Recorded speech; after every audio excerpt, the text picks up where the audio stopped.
fürsət üstü.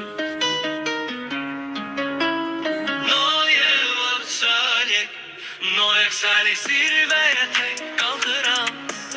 Kölgeler danışır susuram. Noyak salik içimde alov var. Yıkılsam da yine dururam.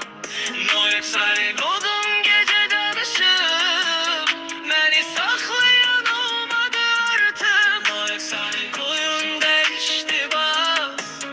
İndi sahne benimdir bura.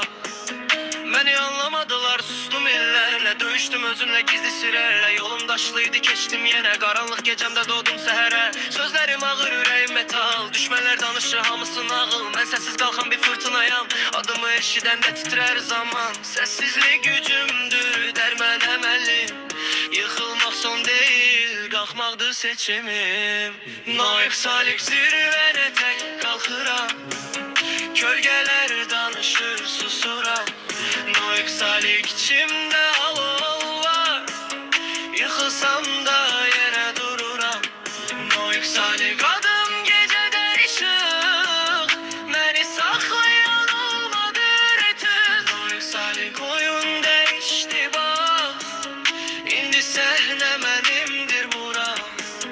Hedefim büyük, limit yok. Düşenler çok, kalan yok. Sözüm ok, hedef düz. Yolum sert ama ürək düz. Beni saklayan olmadı hiç. Karanlıktan çıkardım güneş. Adım bir marka yadda kalır. Novet salik səhləni alır. Bir vaxt idim, indi güclüyəm. Geçmişe bakmıram, artık fərqliyəm.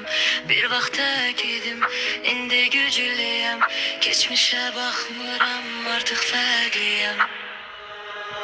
Novet salik zirveye tek kalkıram. Novet salik yıkılsam da kalkıram. Novet salik bu tarihlidir.